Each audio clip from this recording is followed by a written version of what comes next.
এই দিঘিটির নাম দেবদিঘি, ঐতিহ্যবাহী একটি দিঘি।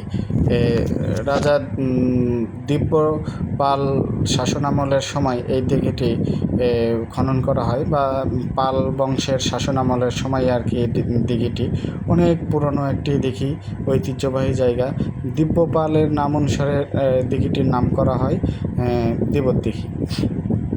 এই দিঘিটি ইতিহাস সম্পন্ন এবং ইতিহাসের অনেক পুরনো একটি দিঘি।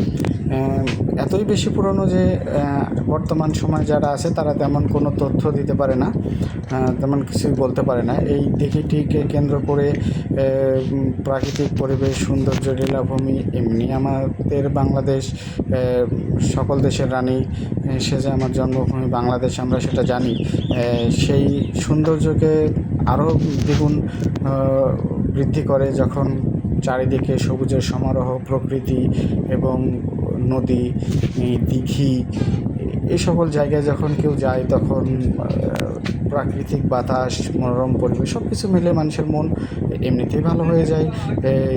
তো এই জায়গাটা একটি পর্যটক কেন্দ্র হিসাবে গড়ে উঠেছে এবং এই দিঘিকে কেন্দ্র করে আশপাশে বসার সুন্দর জায়গা, পার্কের মতন ব্যবস্থা করে রেখেছে, যাতে পর্যটকরা বসতে পারে, সময় ক্ষেপণ করতে পারে, সময় পাস করতে পারে এখানে। এবং এই দিঘিটির আরেকটি হচ্ছে ঐতিহ্যবাহী জায়গা। ঐতিহ্যবাহী যে বিষয়টা সেটা হচ্ছে যে এর মাঝখানে একটি স্তম্ভ আছে। এই স্তম্ভটা কালের পরিক্রমায় দেবে যাচ্ছে, তবে এই স্তম্ভটি আগে অনেক উঁচু ছিল। অনেকেই আশপাশের যারা আছে দু একজন তাদের কাছে জিজ্ঞাসা করেছি, তেমন কোনো তারা বলতে পারে না, তবে বলে যে এটি অনেক আগে থেকেই এরকমই, বরং তার চাইতে একটু বেশি ছিল, আস্তে আস্তে বসে যাচ্ছে। বা এটা কত আগে থেকে আরও কত উঁচু ছিল। সবার একটি ধারণা যে এই স্তম্ভের নিচে অনেক অর্থকারী সম্পদ আছে, সোনাদানা, বা এক একজনের মনে চিন্তাভাবনা এক এক রকম, সেটা তারা প্রকাশ করছিল। এবং এই দিঘির চারপাশে সুন্দর সবুজের সমারোহ। আর এই সবুজ গাছগুলো যেগুলো দেখতে পাচ্ছেন সেগুলো সবগুলোই আমের বাগান, এবং বড় ছোট সব কিছু মিলায়ে বিভিন্ন ধরনের আমের বাগান। এবং এই দিঘিটি হচ্ছে নওগাঁ জেলায় পত্নীতলা সাপাহারে অবস্থিত।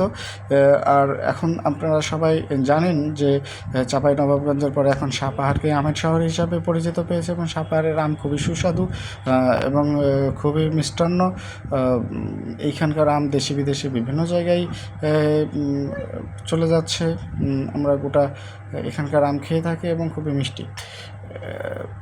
আরেকটা যেটা মজার বিষয় সেটা হচ্ছে যে এই জায়গাকে কেন্দ্র করে আশপাশে কিছু মুখরোচক খাবারের দোকানগুলো গড়ে উঠেছে।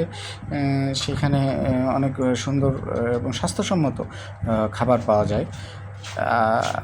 আমি যখন যাই এখানে তখন প্রায় সকাল 9টা বাজে। এই সময় তেমন কোনো পর্যটক ছিল না বা তেমন কোনো লোক ছিল না, জায়গাটা ফাঁকা। তারপরেও মোটামুটি সুন্দর, ভালো লেগেছে জায়গাটা। আপনারা ঘুরে আসতে পারেন এবং ভালো লাগবে আপনাদের, আশা করি।